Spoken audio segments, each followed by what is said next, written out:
Jadi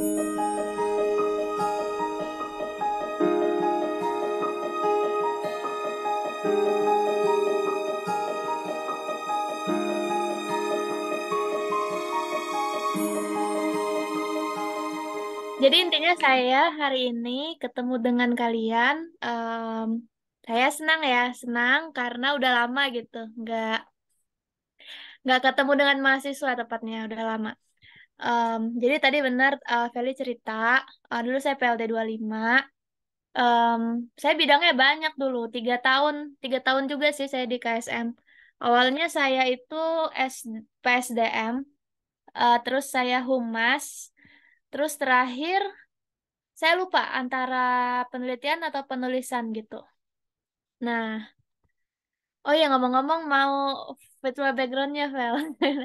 Kirimin aja. Oke, nanti gue kirim. Ya, sekalian. Nanti sambil jalan aja ya. Nah, jadi tadi Feli bilang ya, sekarang iya saya mahasiswa, terus saya masih dosen juga. Em, sempat ketemu sama beberapa orang, salah satunya Feli, waktu Feli masih mahasiswa baru.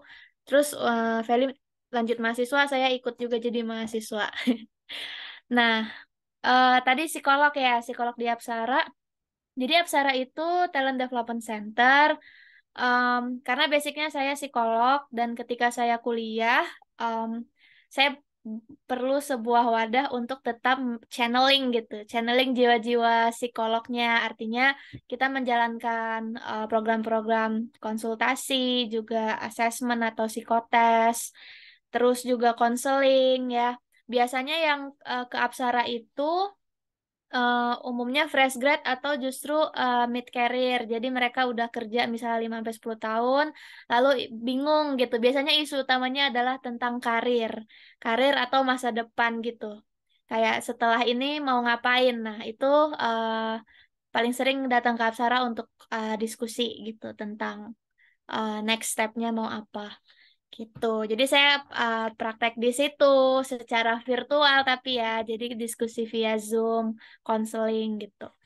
Tapi itu sampingan, sampingan utamanya adalah ya mahasiswa terus dosen tidak aktif. Tapi jadi utamanya tinggal mahasiswa. Iya, oke oke. Berarti Mbak Syara sih KSM ini kayak woman of many skills gitu ya jatuhnya. PSDM pernah, Humas pernah. Terus kalau sekarang kami Betul. namanya publikasi Mbak. Kalau yang penelitian penulisan tuh di merge jadi publikasi gitu. Oh, iya tuh Iya. bagus tuh karena dulu em, agak ini juga, maksudnya tumpang tindih ya. Jadi Hmm. tumpang tindih gitu. Iya, jadi kami ada publikasi, tapi itu ada subdivisinya lagi, ada publikasi ilmiah sama publikasi populer. Jadi lebih ke output yang mau dikeluarkan tuh apa itu dibedakan begitu. Gitu. Nah, Oke. teman-teman nih kalau lagi galau sama karirnya atau lagi bingung apa sama eh, gimana sih cara bisa develop diri sendiri yang paling baik tuh bisa nih dicek-cek nih apa Apsara punyanya Mbak Shanas ini nih teman-teman.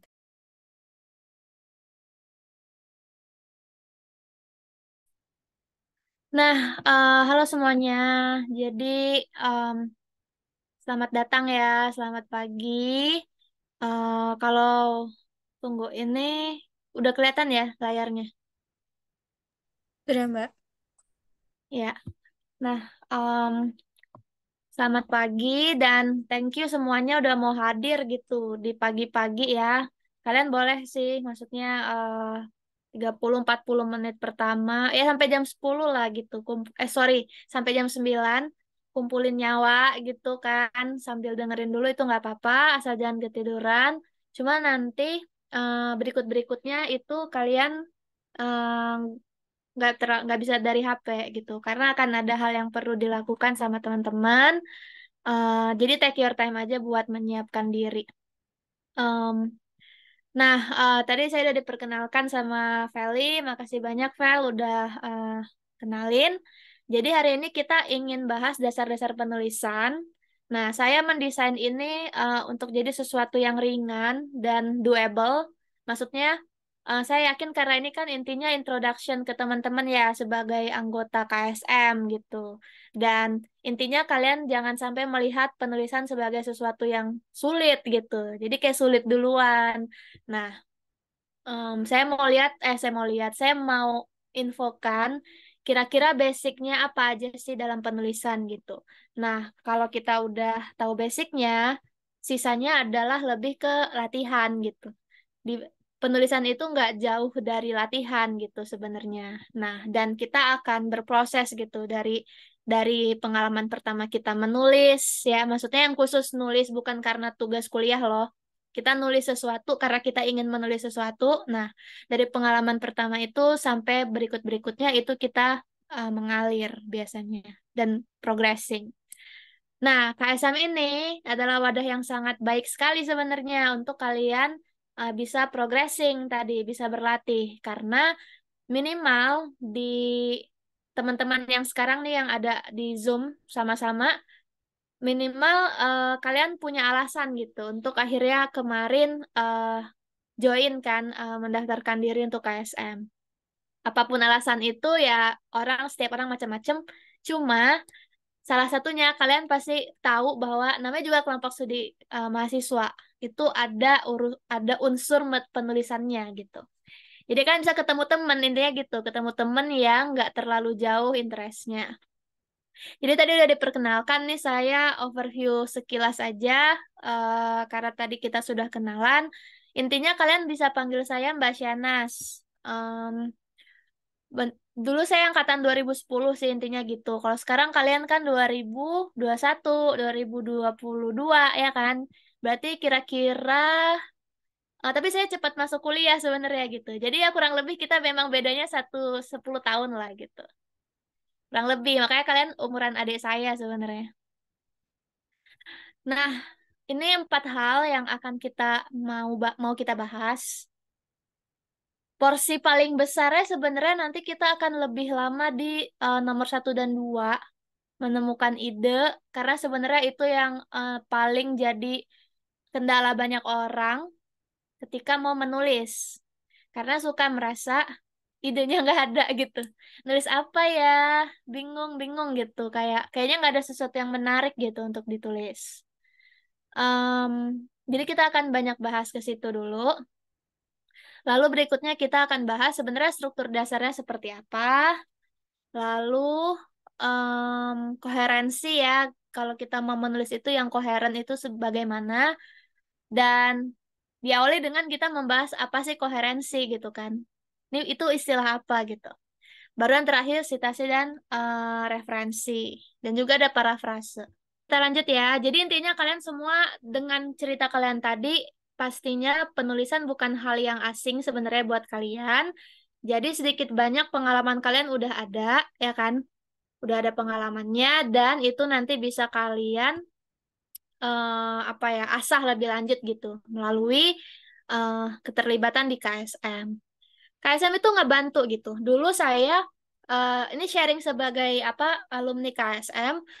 Em, Kalau di perkuliahan itu kalian punya banyak tugas gitu. Termasuk di dalam tugas itu adalah membuat tulisan, ya kan? Tapi tulisan itu tidak sepenuhnya gitu. Ada kebebasan kalian gitu loh, mau nulis tema apa. Karena kalau dalam konteks kuliah udah ada ketentuannya, udah ada silabusnya dan udah ada tuntutannya juga dari dosennya. Nah, beda kalau misalnya kalian menulis untuk sesuatu yang memang kalian suka topiknya. Dan salah satunya dulu kalau di KSM yang suka kita lakukan adalah kita itu kita aktif gitu, ikut conference namanya. Jadi konferensi ilmiah itu banyak diselenggarakan ya, dan UI akan memfasilitasi kalau kalian terpilih. Misalnya, kalian ikut conference, misalnya kalian mau ikutnya yang di Jepang. Terus kalian submit kan 250 kata abstrak biasanya. Jadi ada judul sama ada abstrak cuma 250 kata, kayak pendek banget cuma segini satu paragraf kan. Nah, kalian submit sebagai student. Terus nanti mereka accept misalnya. Oke, kita mau mau jadi kalau conference itu intinya kamu propose sebuah ide tulisan lalu em, kamu ajukan gitu. Kalau mereka setuju, panitianya, kamu diundang untuk mempresentasikan ide tulisan kamu gitu. Nah, good news-nya adalah untuk hal seperti itu, sebenarnya UI mau cover kamu full. Jadi dan itu dulu anak KSM banyak melakukan itu kemana-mana loh. Kayak dalam satu semester itu kita bisa ada banyak banget, ada yang ke Jepang, ada yang ke Filipina waktu itu ya di masa saya aktif KSM. eh ada yang ke Sri Lanka, ada yang ke Inggris, banyak. Maksudnya tergantung kalian apply-nya kemana gitu. Dan nanti kita bisa cerita lebih lanjut di luar sesi ini how to get the money ya kan. Itu penting tuh kan. Intinya UI bakal bayarin itu serius. UI bakal bayarin, kalian tinggal kayak bikin proposal, ajuin ke dulu namanya PPMT, rektorat gitu ada segmennya, ada mejanya bahkan. Jadi kayak meja khusus loket untuk pengajuan proposal kalau kalian studi ke luar negeri. Kenapa dibayarin sama UI? Karena kalian di situ statusnya representasi UI di kancah internasional gitu. Oke, jadi dulu itu yang motor utama kenapa anak KSM semakin rajin gitu latihan menulis. Karena ya kita itu membantu poin untuk banyak hal. Kamu bisa jadi mapres juga karena itu. Kamu dapat pengalaman ke luar negeri gratis. Kamu punya exposure ya kayak oh kalau akademisi di internasional tuh kayak apa gitu kan. Mereka membahas topik apa gitu. Kamu dapat exposure untuk formal setting tuh kayak gimana di konteks akademik. Karena kalau di kampus kita di UI, kita jujur sangat kasual gitu. Kita sangat-sangat casual interaksinya, umumnya. Diawali dengan kita nggak ada peraturan khusus untuk misalnya how to get dressed kan, kalau ke kampus gitu. Kan nggak ada yang spesifik banget kan mengatur itu gitu. Jadi saya perhatiin, nih balik balik ke karir ya, kita agak belok ke agak kemana-mana. Tapi penting, anak-anak KSM khususnya saya yakin kalian semua pinter itu udah pasti karena anak UI KSM pula gitu. Punya kepedulian gitu terhadap riset ya riset dan akademik gitu. Cuma kadang-kadang suka nggak ini bisa jadi ya nggak semuanya sih suka nggak bisa membaca bagaimana dunia berputar juga gitu karena terlalu terlalu textbook banget kadang-kadang gitu. Nah ini terkaitnya sama karir tuh. Jadi kalau kalian memang maksimal mengembangkan ya mengembangkan diri kalian di bidangnya, misalnya kamu tadi misalnya ada yang suka bidang sosial, ada yang suka teknik, ada yang suka humaniora, ada yang suka kesehatan gitu. Kalau kamu emang serius gitu, sekalian gitu seriusnya. Dan salah satunya dengan menulis. Biar kamu tahu eh to be professional gitu ya. Untuk profesional di bidang tersebut, gimana sih gitu. Secara kompetensinya seperti apa, dan kira-kira perilaku kamu harus bagaimana gitu. Untuk di setting formalnya maupun informalnya. Oke? Setting formalnya adalah tadi salah satu yang paling gampang, coba ikut conference atau ikut lomba gitu. Nggak mungkin kamu sembarangan gitu loh membawa diri dengan sembarangan tuh nggak mungkin gitu. Kita harus mempelajari itu. Bukan nggak harus tiap hari sih kita seperti itu, tapi at least kita tahu gitu. Karena itu berguna kalau misalnya nanti kalian berkarir. Oke, itu selingan. Nah, ini bentuk tulisan ya. Tulisan dalam berbagai media.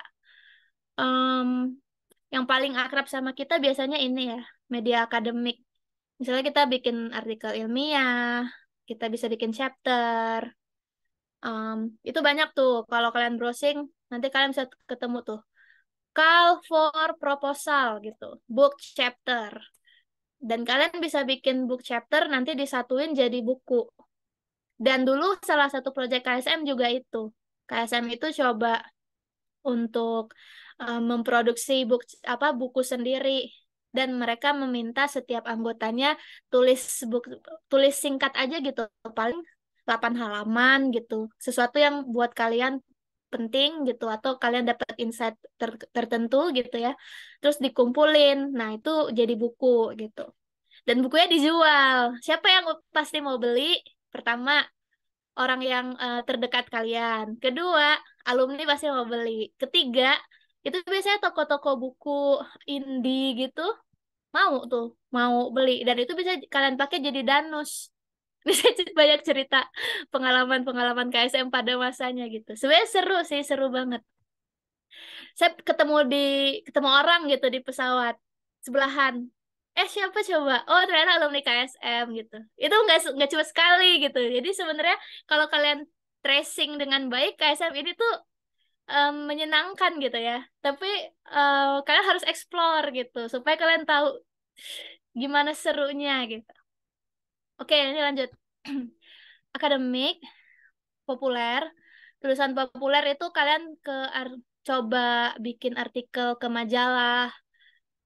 Kalau kalian mau ya, saya masih simpan deh. Saya soalnya masih nyimpan email dari zaman dulu-dulu gitu.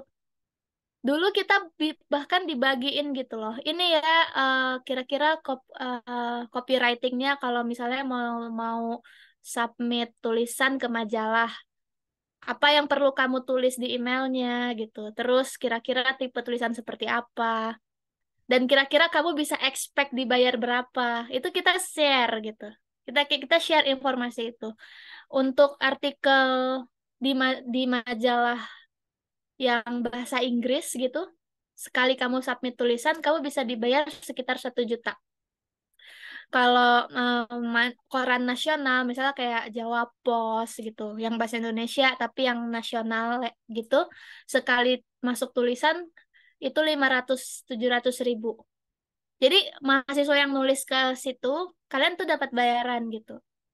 Salah satu good news. Yang kedua, exposure. Yang ketiga, sama tadi ya, menambah poin apa akademik ya, keberhasilan akademik. Keempat, sebenarnya yang paling utama itu rasa bangganya luar biasa, karena itu ada di mana-mana gitu, dan akan membantu untuk kalian yang punya niat pergi S2.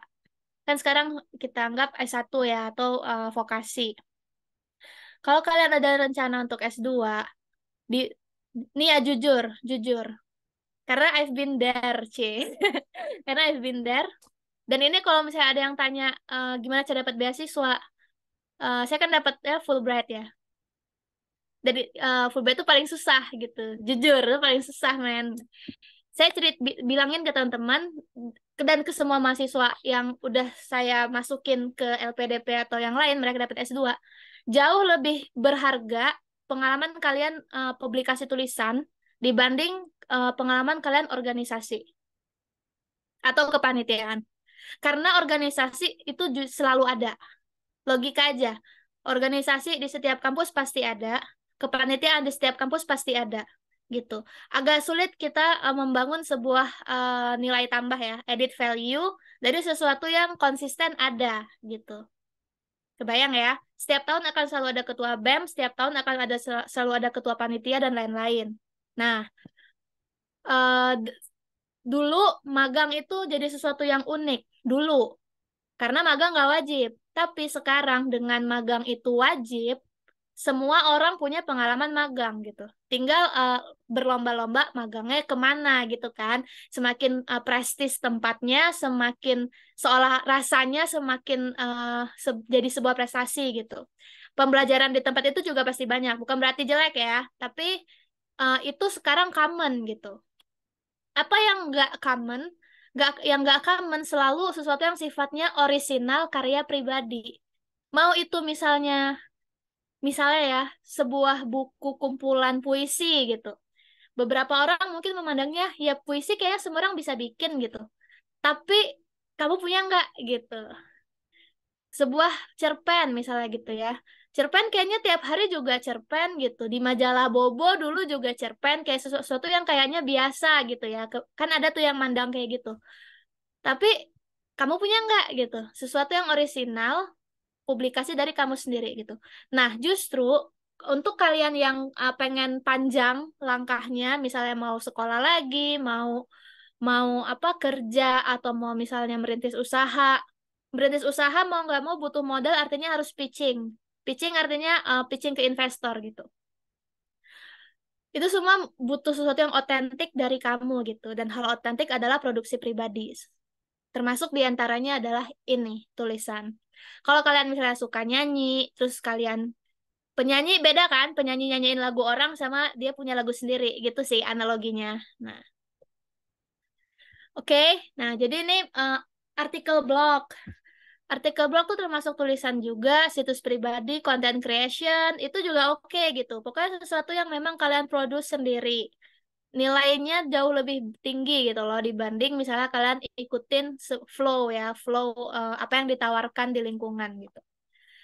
Digital others misalnya poster, infografis, teks di media sosial, kalian misalnya ya sekarang lo tau lah kayak bikin konten segala macam itu juga oke. Dari sini ada yang mau ditanya dulu nggak?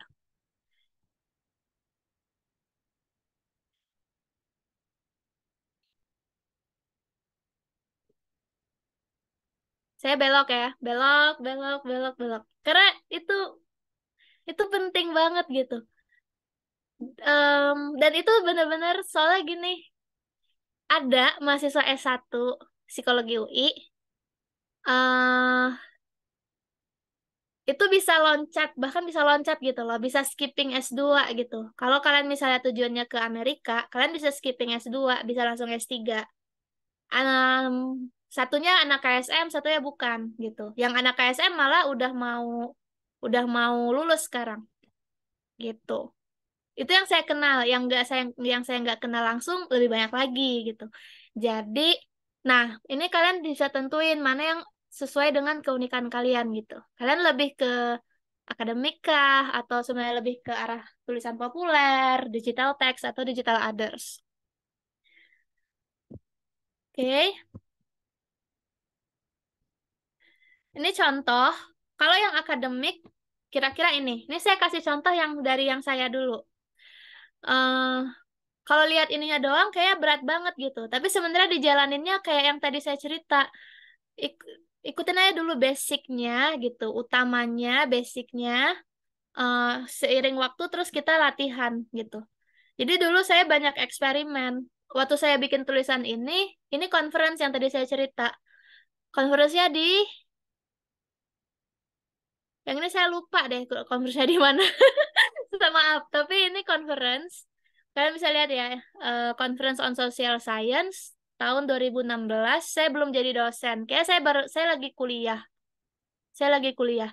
Conference saya dulu pertama sama KSM dengan tim KSM juga, beda-beda jurusannya. Itu tahun 2013. Jadi 16 berarti saya masih kuliah juga. Em, itu ada dosen sih satu yang ngebantu kita. Ini waktu udah lulus, ini sama iseng nulis sendiri. Saya suka pendidikan gitu. Waktu itu saya sukanya ngebahas tentang sex education karena pada waktu itu jarang yang bahas gitu.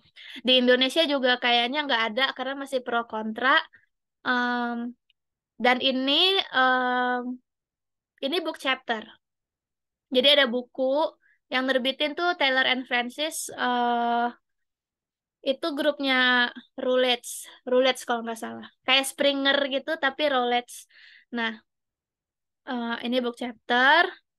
Terus ini jurnal. Kayak kan kalian sering bilang bikin artikel gitu, bongkar-bongkar jurnal.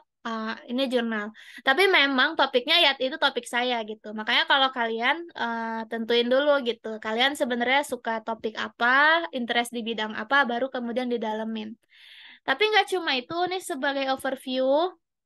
Ini misalnya buku Pengasuhan Anak Usia 0 sampai 12 bulan. Ini gampang banget bikinnya, jujur.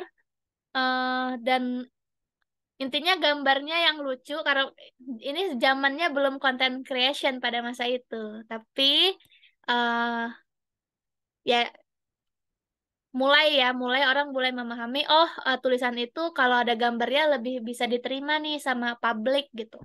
Jadi waktu itu Kementerian Pendidikan nyari. em, Sebenarnya jujur ya, banyak kan orang yang bisa bikin kayak gini. Intinya kan punya tulisan gak usah panjang, tapi ada gambarnya gitu kan, kasarnya gitu. Tapi bedanya kebanyakan orang tadi mereka nggak rutin dan konsisten gitu mempublikasikan sebuah karya.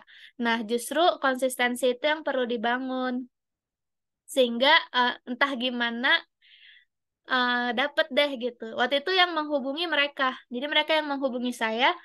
Saya waktu itu lulus S1 lagi jalan S2. lagi jalan S2 gitu. Jadi kira-kira waktu itu saya 23 tahun deh, kan lulus S1 22-an lah ya umumnya ya. Jadi berarti saya 23 gitu. Tapi ada yang lebih seru. Sebenarnya mau saya share itu, waktu itu ada tulisan anak KSM. Jadi anak KSM waktu itu daripada kita pusing, kita udah bosan waktu itu, Kita udah bosan banget untuk ini masukin tulisan di majalah. Ini dulu ya logo KSM dulu. Nah, akhirnya mereka bikin sendiri nih tulisan mereka neliti sendiri dan bikin sendiri. Judulnya nih Jurnal Indonesian Student Research and Summit, ya kan? The Blue Economy Domino Effect. Saya aja sampai sekarang kalau baca ini tetap apa ya Blue Economy nggak ngerti. Canggih banget kan pada masa itu anak-anak. Nah, ini contoh-contoh tulisannya. Ini semua mahasiswa. Jadi ini semua sama kayak kalian gitu. Cuma beberapa tahun yang lalu, beberapa tahun yang berbeda gitu. Kalian lihat aja nih tahun 2015, berarti 5 tahun yang lalu. Mereka sekarang berarti lagi ngapain? Baru naik level biasanya. Jadi kemarin udah kerja fresh fresh apa entry level, terus biasanya sekarang kalau di tahun-tahun segini udah punya bawahan. Tapi baru naik satu tingkat ke atas, satu atau dua tingkat ke atas gitu. Jadi nggak setua itu. Ini judul-judulnya mereka bikin kayak gini. Ini saya sharing bukan sebagai apa ya, bukan sebagai eh apa tuh showcasing gitu, bukan. Nggak, dan nggak ada saya juga di sini. Ini junior-junior saya. Ini saya sharing sebagai gambaran. Mereka tuh dulu mulainya sama kayak kalian juga. Kita punya sekolah anggota juga, tapi namanya bukan sekolah anggota. Dulu namanya PLD. PLD aja gitu. Nggak ada series lainnya. Nah, ini tulisan-tulisan mereka. Dan dulu kita bikin kebijakannya kalau mau nulis harus multidisiplin. Jadi nggak dari bidang yang sama. Misalnya nih kayak Mada Saina ini seingat saya dia anak psikologi. Fauzana ini FIB. Supriyadi ini kalau nggak salah ya FISIP. Terus yang lain saya nggak tahu. Ini Riana Tami FIB Sastra Perancis. Ini Guswa teknik mesin. Kalau Rohma saya nggak inget. Gitu deh. Pokoknya intinya ini semua anak KSM waktu itu ikut gitu. Satu the whole kepengurusan terlepas dia bidangnya apa, mereka ikut semua. Nah, ini Jessica ini udah jadi dosen sekarang di UGM gitu. Ya isinya kayak gini deh. Ya kan? Kita bisa produce ini sendiri dan ini keren banget gitu. Dengan adanya ini dulu anak KSM itu banyak yang awal-awalnya LPDP baru dibuka. LPDP itu kan baru ada tahun 2014, teman-teman. Kalau yang mau S2 udah sering dengar ya LPDP, itu tuh baru ada 2014. Nah, bayangin di 2015 mereka bikin ini. Jadi pada masa itu bisa dihitung jari lah mahasiswa yang memang punya publikasi gitu. Makanya tuh kayak edit value banget. Oke, balik ke sini. Gitu. Em, ini saya share share beberapa contoh aja. Ini tulisan populer gitu, tulisan blog. Tulisan blog pun, walaupun misalnya em, itu tulisan populer, tetap bikinnya itu nggak semudah itu gitu, karena tetap butuh ada ide, ya kan? Nah, tapi apapun itu, kalian mungkin bisa lihat dulu gitu, kira-kira apa ya eh, platform yang buat kalian menarik gitu, dan kalian mau seriusnya mendalami yang mana gitu. Nah, ini infografis. Dari tulisan yang sebelah kan kiri, kita bisa bikin jadi infografis juga ya kan ya. Waktu itu topiknya ini nih, mencari cinta sejati. Itu sekalian buat kalian, kalau misalnya kalian jomblo, tuh. Kalau mau dapat pasangan, cinta sejati, kalian mulai dengan kenali diri lebih baik dulu. Kalau enggak, um, you will be in the loop terus gitu. Kayak enggak. nggak klik terus soalnya kalian nggak bener-bener tahu puzzle diri kalian yang mana gitu. Intermezzo. Oke, nah itu pengantar kenapa penulisan itu sesuatu yang penting, sesuatu yang menarik dan doable sebenarnya nggak sesulit itu. Kita akan masuk ke menemukan ide tulisan. Oke, kalau misalnya kita kemudian mau nulis, mulai dapat idenya dari mana, gitu kan? Nah, jadi ketika bicara ide, sebenarnya ide tulisan itu sesuatu yang harus kita mulai perlihatkan gitu sejak latar belakang. Nah, nanti saya cerita struktur dasar penulisan seperti apa. Tapi kan diawali dengan latar belakang. Nah, ide tulisan itu perlu jadi hal yang menarik minimal untuk kamu. Nah, jadi kalau misalnya kalian sendiri nggak ngerasa ide kalian menarik, biasanya itu yang sulit gitu. Dan tapi ketika kalian merasa ide itu menarik, em, maka PR-nya adalah bagaimana kalian bisa menuangkan hal yang menarik itu menjadi sebuah latar belakang.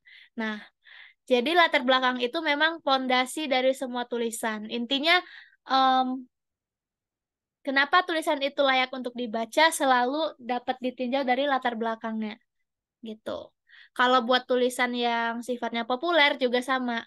Kalian eh, selalu hal yang di awalnya itu yang menentukan apakah kita akan baca sampai akhir atau enggak. Di infografis juga sama. Kalau infografis biasanya di judulnya yang menarik. Yang kadang-kadang kalau di iklan tuh clickbait gitu kan. Nah, karena intinya itu kayak reason awalnya kenapa sih ini sesuatu menarik. Nah, itu yang menjadi pondasi dari latar belakangnya. Dan nanti kalau kalian skripsi, kalau yang penelitian skripsinya lama, umumnya karena latar belakang juga. Jadi yang bersangkutan ngerasa idenya tuh menarik, tapi dia nggak bisa showing itu gitu dari latar belakangnya. Dan itu yang membuat nggak maju-maju karena latar belakang tuh bab satu. Oke, apa sih yang harus dilakukan di latar belakang?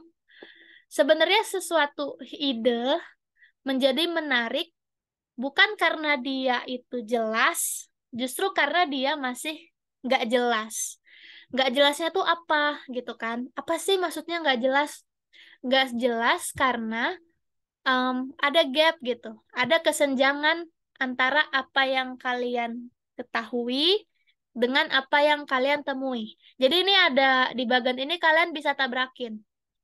Sesuatu ide tulisan akan jadi menarik kalau antara teori yang kalian tahu dengan kenyataan yang kalian lihat itu berbeda gitu. Contoh ya. Em, contoh nih, teorinya bilang kalau misalnya kita eh, rajin minum air putih 7 gelas sehari, kata teorinya sih kita akan semakin sehat gitu. Peredaran darah lancar, pencernaan lancar dan lain-lain. Nah, tapi kenyataannya nih misalnya ya, eh, kebanyakan orang yang minum 7 kali sehari ya, itu em, misalnya kalian temuin, tapi di statistik nggak bilang seperti itu, gitu. Kan beda ya berarti antara teori sama kenyataannya. Nah, perbedaan itu yang membuat menjadi interesting. Ada apa nih, gitu. Dan itu bisa jadi satu tulisan tersendiri yang mengulas emang kok bisa ada kesenjangan seperti itu. Oke? Atau kalian bisa tabrakin juga. Misalnya ada dua fenomena yang berjalan paralel. Jadi di saat bersamaan ada dua hal yang sama-sama terjadi tapi sangat berbeda gitu. Nah, ini kalau di teorinya disebutnya perspektif kritikal. Jadi ada dalam memandang dunia itu kita tuh ada banyak mazhabnya, ada banyak perspektifnya, ada positifis gitu kan tuh teorinya sih. Ada positifis, ada interpretif, ada kritikal, ada postmodern. Nah, ini yang gampangnya aja. Itu kalau itu teori kalian belajar itu di anak-anak FISIP atau FIB biasanya yang akan belajar itu. dan sedikit ada di psikologi. Tapi gampangnya adalah kalian lihat dua fenomena berjalan bersamaan dan itu sesuatu yang sangat berbeda. Contoh, misalnya eh, kita akan membuat tulisan tentang pengalaman em, mengikuti ini perbedaan antara studi before and after COVID. Itu yang paling sering, before and after COVID. Kayaknya belajarnya sama, dosennya sama gitu kan, mata kuliahnya sama gitu. Tapi kok pengalamannya berbeda banget ya gitu. Em, dan itu kan bisa tabrakan gitu antara antara misalnya sebelum COVID dengan setelah COVID. Dan itu paling umum. Kira-kira ada yang bisa kasih contoh yang lain nggak? Kalau kalian mendapati sesuatu antara A dan B itu benar-benar saling berbeda, kayak saling bertabrakan gitu.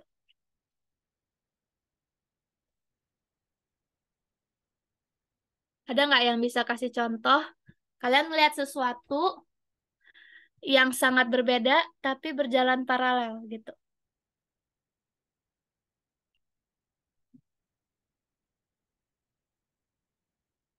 Atau bingung?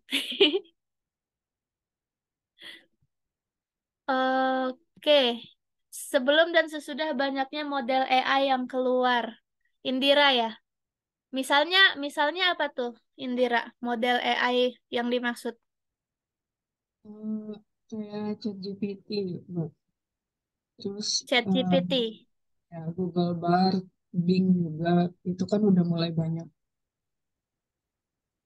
Oke, sebelum adanya model AI seperti ChatGPT dan setelah itu beda. Oke, before after ya. Bisa. Thank you, Indira. Ada lagi nggak? Kira-kira antara dua fenomena berjalan paralel, sama-sama terjadi, tapi sangat berbeda. Ada?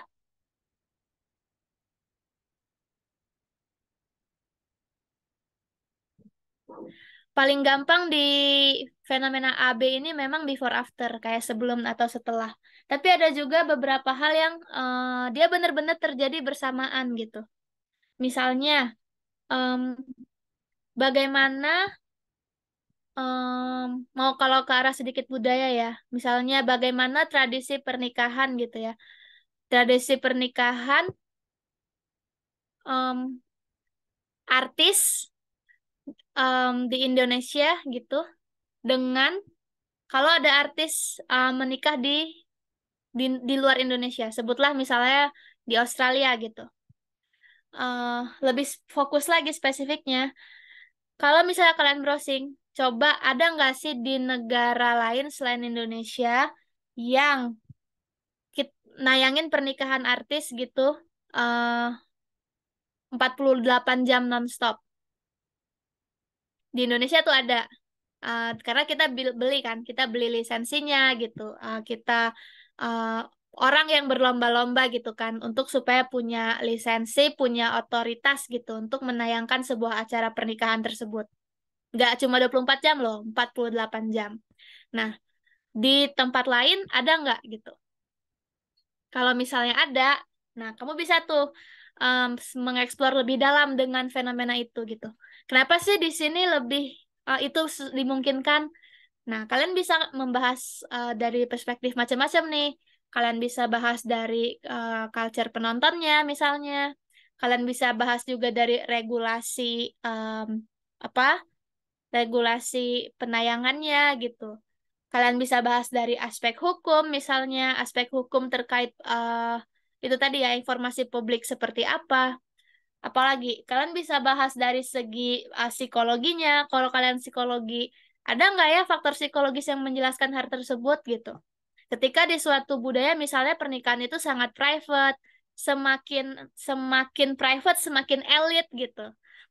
Sementara di budaya yang lain pernikahan bisa ditayangin dan dinikmati bersama gitu oleh satu satu bangsa gitu kan, satu negara maksudnya. Gitu.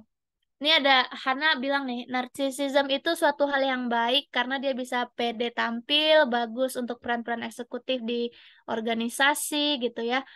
Versus narcissism sebagai hal yang buruk karena jadi sensitif terhadap kritik, sulit berempati. Oke, Em, di sini semua tahu ya narcissism yang dimaksud sama Hana ya. Artinya ketika seseorang itu sangat egosentrik, jadi sudut pandangnya tuh hanya dia gitu. Jadi spotlightnya itu dia, di mana-mana fokus perhatian itu ada di dia gitu. Nah, itu bisa ditabrakin. Kira-kira di konteks tertentu menjadi narsis itu bagus nggak sih? Kita kan nggak bisa langsung bilang misalnya narsis itu is a bad thing. Kalau kita belum riset dengan baik, belum tentu kan, gitu. Em, itu tadi, kapan narsis menjadi sesuatu yang positif dan kapan narsis menjadi negatif?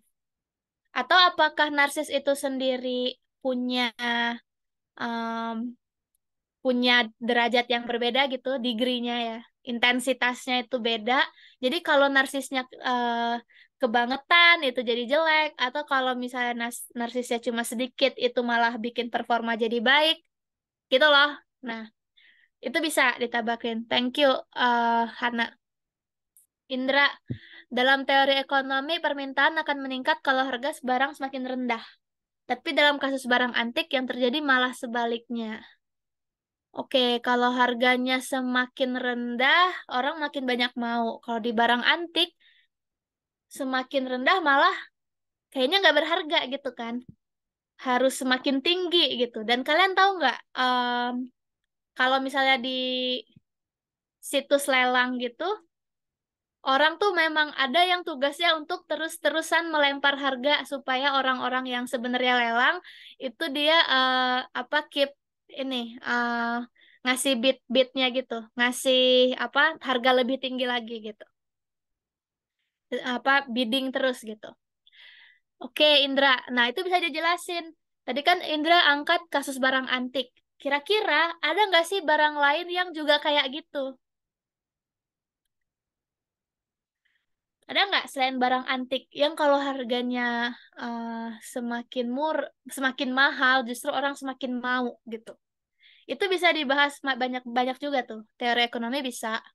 Kamu kasih nuansa marketing gitu ya, teori dalam penjualan bisa. Kasih sedikit sentuhan psikologi konsumen gitu juga bisa. Kenapa sih konsumen mau gitu barang yang jelas-jelas logikanya tuh semakin mahal, itu mahal gitu. Kenapa kita tetap mau gitu. Oke? Jadi banyak hal sebenarnya di dunia ini bisa kita tabrakin. Formulanya seperti yang ada di layar. Kamu boleh tabrakin teori sama kenyataan.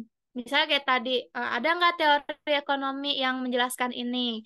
Ada nggak apa konsep yang memang udah well defined? Kita bisa tabrakin kalau kayaknya nggak selalu seperti itu gitu. Dan kita bisa bikin tulisan dari itu. Antara fenomena A atau B itu nggak ada teorinya, tapi sesuatu yang berjalan bersamaan dan kita belum tahu apa jawabannya, gitu. Terus atau antara dua teori yang bertabrakan. Nah, ini FYI sedikit. Di kalau kalian misalnya bikin disertasi, disertasi itu basicnya adalah yang ketiga ini. Kalian sedang nabrakin dua teori gitu.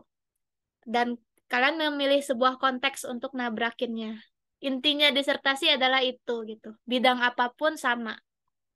Oke, ini saya nggak angkat versi beratnya, versi apa istilah-istilah ininya. Saya bikin ini jadi sesuatu yang praktikal aja. Kira-kira kalau mau punya ide, mulai dengan tabraklah sesuatu gitu. Oke, tabraklah sebuah konsep. Ini ada lagi nih siapa nih tadi? Vanes. Sumber energi terbarukan sudah banyak diterapkan di luar negeri. Tapi pada kenyataannya di Indonesia masih agak sulit. Karena biayanya tinggi, banyak investor masih bertahan pada energi fosil. Oke, itu teori ya. Sumber energi terbarukan berarti kan energi yang ramah ya, ramah lingkungan ya kalau nggak salah tuh ekivalennya. Itu tuh di mana-mana.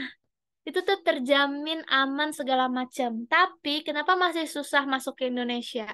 Tadi Fani sudah angkat masalah harga, masalah apa lagi? Ada nggak selain harga? Harga kan terkait ekonomi. Kira-kira secara culture, misalnya, bisa digunakan dengan baik nggak sih sama orang Indonesia? Kalian dengar, kalian tahu nggak sih cerita nih seru? Saya jadi keinget. Kalian pernah tahu nggak DPR itu pernah mengusulkan DPR Indonesia nanti mau dikasih 10.000 kompor listrik buat rumah tangga. Jadi mau dibagi-bagi gitu 10.000 kompor listrik. Terus di DPR kita kan sekarang ada Mulan Jamila, tahu kan? Yang penyanyi istri Ahmad Dhani. Dia dia tuh DPR RI sekarang. Jadi dia punya hak suara. Jadi dia bilang eh kompor listrik itu nggak cocok buat jenis makanan Indonesia. Karena makanan Indonesia, misalnya mau bikin rendang gitu, nggak mungkin kamu masaknya kayak cuma bentar, itu harus lama gitu. Em, dan itu yang membuat walaupun misalnya banyak lah ibu-ibu rumah tangga punya kompor listrik, tapi ujung-ujungnya biasanya mereka tetap punya tuh kompor yang biasa itu, kompor kompor gas misalnya atau kompor yang pakai apa minyak minyak minyak tanah. Nah, itu tuh waktu buat saya kenapa saya ingat itu Mulan Jamila brilian banget. Itu kan bapak-bapak DPR-nya kan lagi ya udah yang canggih kompor listrik gitu. Itu kayak top down banget gitu. Kayak mereka bikin kebijakan tapi nggak bener-bener tahu gitu sebenarnya situasi masyarakat Indonesianya tuh kayak apa gitu. Jadi menarik aja gitu ya buat saya kayak oh yang ngomong akhirnya Mulan Jamila mewakili para ibu-ibu se Indonesia gitu. Gitu ya. Nah, em, itu tadi. Jadi bisa kalian tabrakin terus gitu. Ketika kalian ada suatu ide, kayak follow up terus gitu. Em,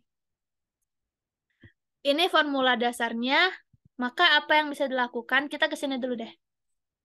Apa yang bisa dilakukan supaya menjadi unik? Tadi kan baru jadi pencetusnya dulu, tabrakan sesuatu. Supaya jadi unik, ini variasinya. Selangkah keduanya, kalian pilih salah satu dari 6 cara ini. Pertama, dari awal kalian memang udah pilih topik yang jarang dibahas. Itu tadi kenapa saya kasih contoh waktu saya nulis tentang sex edu. Pada tahun itu nggak ada yang bahas sex edu, serius. Kamu cari dimanapun Google gitu. Pendidikan seks anak sekolah dasar di Indonesia nggak ada. Kita belum punya modulnya, kita nggak punya. Intinya kita nggak membahas itu gitu. Walaupun ada yang deliver pendidikannya, tapi mereka nggak menulis itu gitu. Jadi itu contoh dari kontennya aja sejak awal waktu denger langsung yang apaan tuh gitu. Oke? Pendidikan seks anak sekolah dasar diajarin apa gitu kan. Nah, seru. Tapi sebenarnya bagus banget loh gitu. Tuh menghindari kekerasan seksual supaya kalian nggak ini ya nggak ragu gitu. Sebenarnya isinya adalah ajarin anak-anak supaya jangan mau kalau disentuh orang sembarangan gitu. Nah, lanjut. Kalian bisa pilih eh, metodenya yang beda. Misalnya kayak tadi idenya siapa ya? Idenya Vanes deh. Vanes kan bilang nih, sebenarnya teorinya energi terbarukan itu eh, promising gitu, menjanjikan gitu. Apalagi zaman sekarang global warming gitu kan, kita bisa bahas kayak gitu. Terus kita bisa bilang gitu, kenapa sih di Indonesia sulit? Faktor harga adalah pikiran paling dasar ya. Misalnya kita paling paling paling ingat, oh harganya mahal mungkin gitu. Tapi coba metode yang lain gitu. Eh, apakah misalnya sama nggak sih cara penggunaan energi umumnya rumah tangga di Indonesia dengan rumah tangga tempat lain gitu? Kita tuh spend energi untuk hal yang sama nggak sih gitu? Misalnya ya perbedaan paling berasa adalah kita spend energi banyak banget loh untuk transport. Karena kita transport publik kita nggak bagus. Dan mungkin sumber energi terbarukan itu memang belum fit aja sama transport orang Indonesia. Bisa aja kan? Gitu. Jadi nggak laku gitu, terlepas dari harga. Oke, jadi cari metode yang lain. Atau bisa juga misalnya konteks. Em, topik yang sebenarnya biasa aja, tapi konteksnya beda. Ini kalau misalnya kita mau concern, biasanya yang bikin tulisan tipe pakai cara konteks ini, biasanya mereka udah punya concern juga dengan kelompok wilayah tertentu. Contohnya misalnya ngebahas topik-topik umum tapi pada masyarakat yang marginal gitu. Contoh ya, gimana sih sebenarnya em, pedagang kaki lima gitu. Misalkan bikin tulisan sebenarnya apa sih bagaimana kesejahteraan mental pada pedagang kaki lima gitu. Atau misalnya pada orang-orang homeless yang nggak punya rumah gitu. Orang-orang di kolong jembatan misalnya. Bahas kesehatan mental tuh udah umum banget zaman sekarang. Alhamdulillah sih dulu tuh kan tuh sesuatu yang masih tabu ya. Tapi kalau zaman sekarang kan udah lebih umum. Kita tahu lah kesehatan mental itu penting gitu. Tapi masih segmented kan untuk orang-orang di kota besar gitu. Kalau misalnya di orang-orang yang marginal seperti apa, di konteks yang berbeda gimana? Masyarakat di wilayah daerah tertentu yang rural itu seperti apa gitu. Nah, itu juga bisa jadi sebuah tulisan sendiri. Kalau kalian research dengan baik gitu. Atau misalnya kalian ganti cara menganalisanya. Itu yang tadi. Kalian mau analisa sebuah fenomena dari perspektif apa? Biasanya kita pilih perspektif sesuai jurusan kita. Tapi kalau misalnya mau semakin seru, kalian bisa pilih yang multidisiplin juga di sini. Bahas sesuatu lintas disiplin, atau kalian misalnya mau kombinasiin tiga-tiga ini. Kelima hal ini mau dikombinasiin itu juga boleh. Oke? Sampai sini cukup jelas nggak?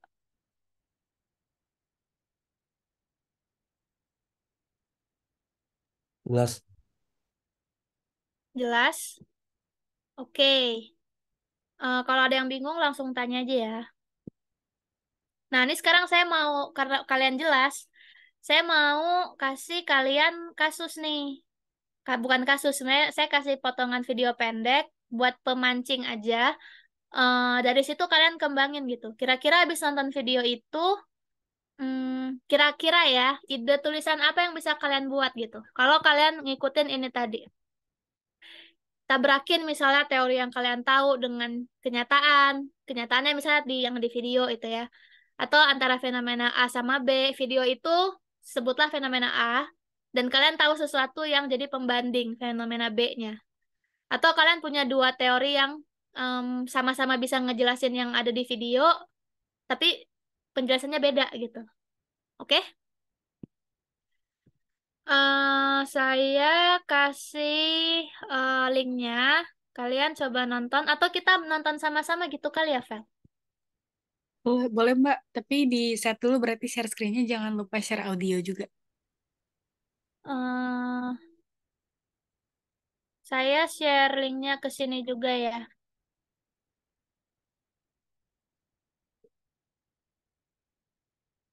YouTube itu YouTube. Hmm.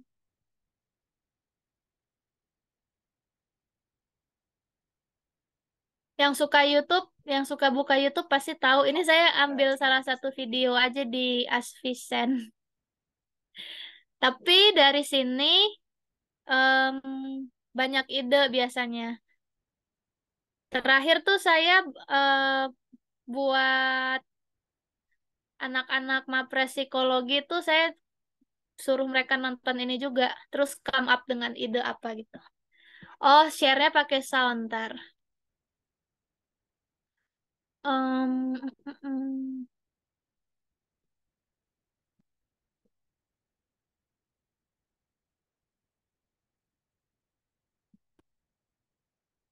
Oke, udah kelihatan ya? Sudah. When our education systems aren't keeping up with a fast-paced world, how can we prepare our teenagers for the future when our education systems aren't keeping up with a fast-paced world? I love this question. Thank you to whoever asked this.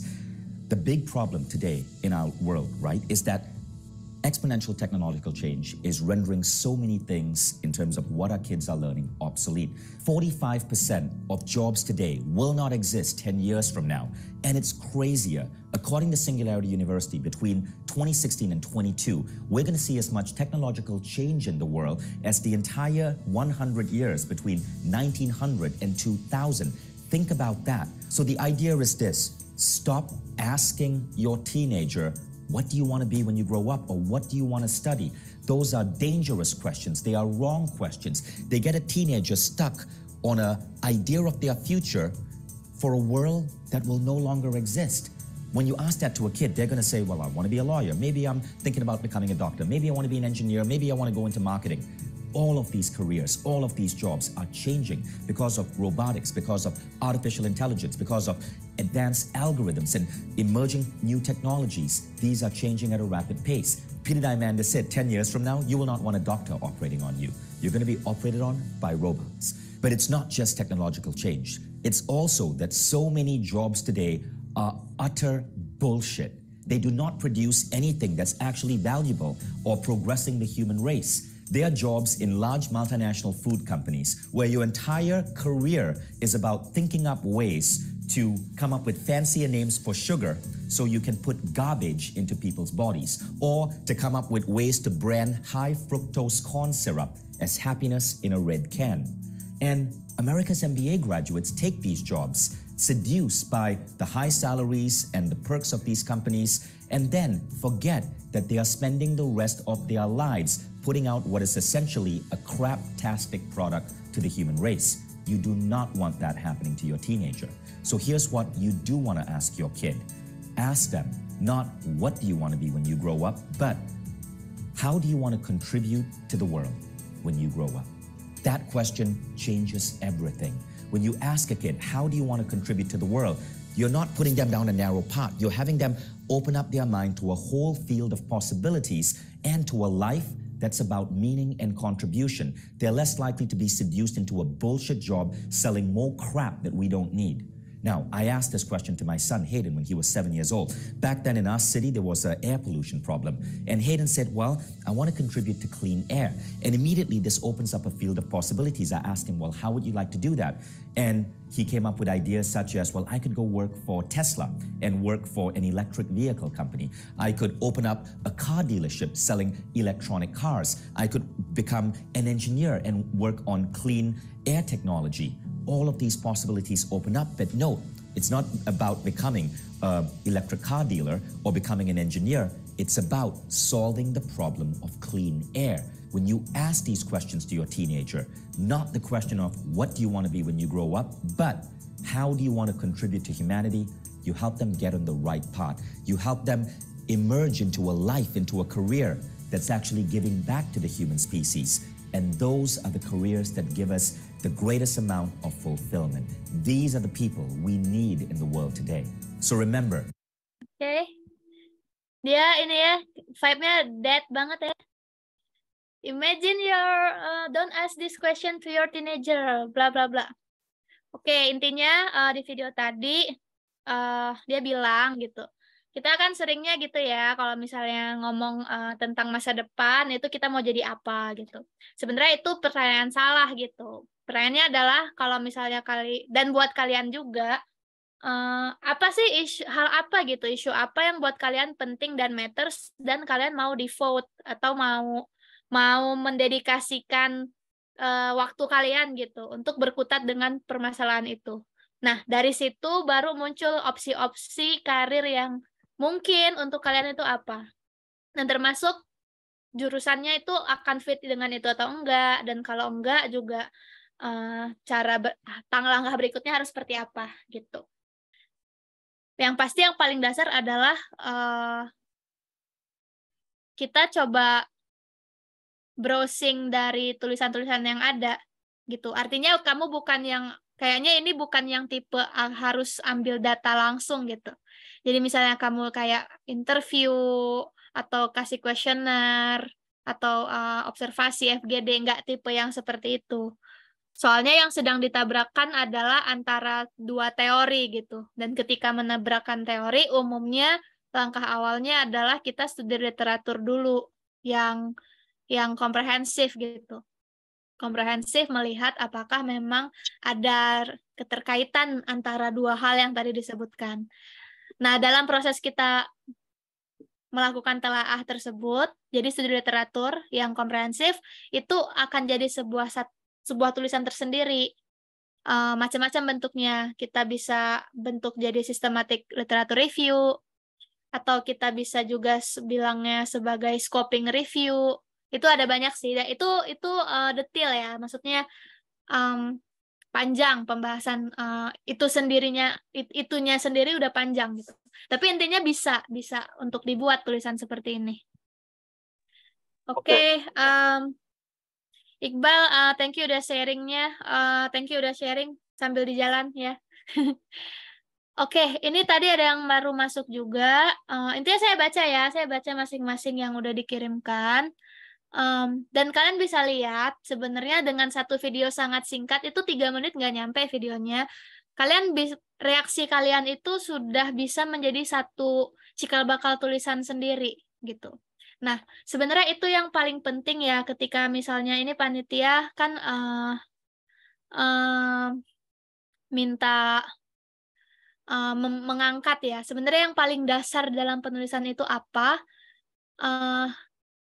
Yang harus kalian pertahankan adalah itu tadi, bahwa untuk setiap fenomena yang kalian lihat, kita punya reaksi gitu. Itu yang sebenarnya harus terus dijaga gitu. Bahwa untuk setiap hal yang kita lihat, setiap fenomena yang kita amati, kalau tadi kan dari saya gitu, fenomenanya saya yang bring up gitu. Saya minta kalian nonton video ini gitu. Dan dari reaksi kalian terhadap video, kira-kira bisa membuat tulisan apa, kan gitu. Nah, sebenarnya tanpa ada yang memancing atau meminta pun, untuk setiap hal yang berlangsung di keseharian kalian, akan selalu ada reaksi-reaksi otentik itu. Itu keyword ya, authenticity gitu. Keotentikan reaksi kalian terhadap sebuah fenomena, sebenarnya itu yang jadi bahan bakar utama untuk kalian bisa terus menulis gitu. Jadi kayak tadi, so far kita udah bisa punya 4 tulisan. Untuk hal yang kurang lebih mengulas fenomena yang terkait, karena angle-nya kan kalian beda-beda tuh melihat video itu. Tapi intinya tentang bagaimana workforce dan job market saat ini gitu kan. Dan itu udah masing-masing udah sangat menarik sebenarnya. Apalagi kalau udah dikonsep dengan lebih matang. Oke. Jadi nggak ada cerita bingung mau nulis apa dan kayak inspirasinya dari mana. Sejujurnya inspirasi terbesar adalah keseharian kita sendiri gitu. Dengan apa yang kita tonton, apa yang kita lihat. Nah, reaksi generik dan otentik itu yang harus kalian tangkap gitu. Sebelum kalian pikirannya jauh kemana-mana gitu ke yang lain, sadari dulu itu gitu. Apa sih reaksi murni dari sebuah hal yang kalian lihat? Nah, itu sudah bisa menjadi tulisan tersendiri.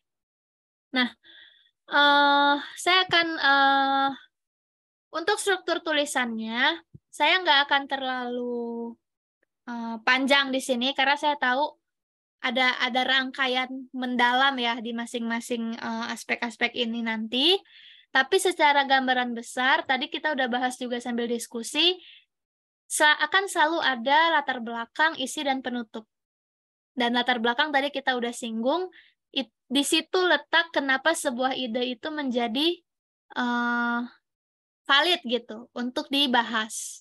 Jadi selalu yang kalian harus sadari saat kalian menulis, sebenarnya apa sih yang sedang kalian tabrakin? Karena itu yang kita pengen tahu. What's unique gitu? Apa sih yang unik? Kenapa sih tulisan ini harus kita baca? Karena memang ada sebuah kontradiksi yang sudah kalian temukan gitu. Kayak tadi, makanya waktu saya tanya, apa sih yang mau ditabrakin? Oh, antara teori A, teori B, antara fenomena A sama B, antara teori sama fenomena. Nah, itu yang paling penting sebenarnya untuk diulas di paling awal. Nah, lalu juga nanti ada isi dan penutup, itu mengikuti gitu. Mengikuti kayak tadi kalian jelasin secara verbal. Oke, ini ada detailnya. Nanti saya bisa kasih sih PPT-nya buat kalian ya, untuk bisa diikuti lebih lanjut. Yang penting adalah, nah ini nih, Judul tuh nggak masuk dalam esensi sebuah tulisan. Judul itu, tapi nggak mungkin nggak ada, pasti selalu ada judul. Sebenarnya di sini saya mau kasih lihat judul-judul contoh esai Mapres atau esai-esai PKM yang menang, gitu. Mereka akan selalu, kalau kalian lihat di judul di layar, saya kasih bold sama highlight gitu. Hal-hal yang menjadi kenapa mereka menang gitu. Mereka akan selalu fokus gitu ya. Dari judulnya kita udah tahu ada sebuah konsep yang unik gitu. Yang sedang dibahas. Dan dari judulnya kalian udah bisa membayangkan kira-kira yang bersangkutan lagi nabrakin apa gitu. Konsep tabrakan ini tadi sebenarnya kalau di literatur itu gap ya. Gap atau kontradiksi. Itu akan selalu ada di sebuah latar belakang. Nah, gap itu tercerminkan nggak di dalam judulnya? Gitu. Jadi misalnya kayak contoh yang pertama nih. Pengelolaan sampah berbasis masyarakat madani yang berwawasan lingkungan. Studi kasus masyarakat Banjarsari, Jakarta Selatan. Nah, pengelolaan sampah, it's not a new thing gitu. Pengelolaan sampah itu kan umum. Tapi ketika dia tambahin dengan berbasis masyarakat madani, kita jadi tahu kan, oh ini memberikan sebuah variasi dari segi metodenya gitu ya, dari segi kontennya itu sendiri bukan sesuatu yang umum nih. Terus dia tambahin nih studi kasus masyarakat Banjarsari. Oh, dia juga dalam tanda kutip ya, memvariasikan konteksnya gitu. Berarti kira-kira kita bisa menduga kan dari judulnya, oh ini berarti antara teori dengan fenomena, kayaknya ada gapnya nih. Yang kemudian dia jawab dengan, coba pengelolaan sampah itu pakai masyarakat madani. Yang kita nggak tahu tuh, apaan sih maksudnya masyarakat madani. Dan jadi kita baca gitu. Oke? Terus yang kedua nih, homeschooling sebagai metode pendidikan alternatif. Proses pembelajaran nih kayaknya agak kepotong. Homeschoolingnya sendiri udah unik. Nah, terus penekanan bahwa ini metode pendidikan alternatif, kita bisa menduga kan, berarti kira-kira akan ada teori yang ditabrakkan dengan realita fenomena di dalam proses pendidikan, gitu. Sehingga akhirnya homeschooling ini ditawarin menjadi apa solusinya. Sama ya dengan contoh dua yang lain juga sama. Apapun jenis dan ide tulisannya nggak akan jauh dari yang tadi. Kamu harus tahu apa yang sedang kamu tabrakin dan yang memotori kamu adalah reaksi otentik yang kamu punya atas sebuah fenomena. Nah, itu yang saya pengen teman-teman di sini menumbuhkan itu, gitu. Jadi kalau misalnya ragu gitu ya, aduh mau nulis apa, kayaknya salah dan lain-lain, nggak usah merasa kayak gitu karena tulisan sebenarnya nggak pernah salah. Ketika tulisan sudah dipublikasi, pemaknaannya kan balik ke yang baca gitu, dia udah lepas tangan dari yang menulis gitu loh. Oke? Jadi yang dibutuhkan adalah reaksi otentik kalian terhadap sesuatu. Sisanya adalah teknis, dan teknis kamu bisa belajar gitu, kamu baca juga kamu bisa tahu gitu ya. Mungkin itu, Vel.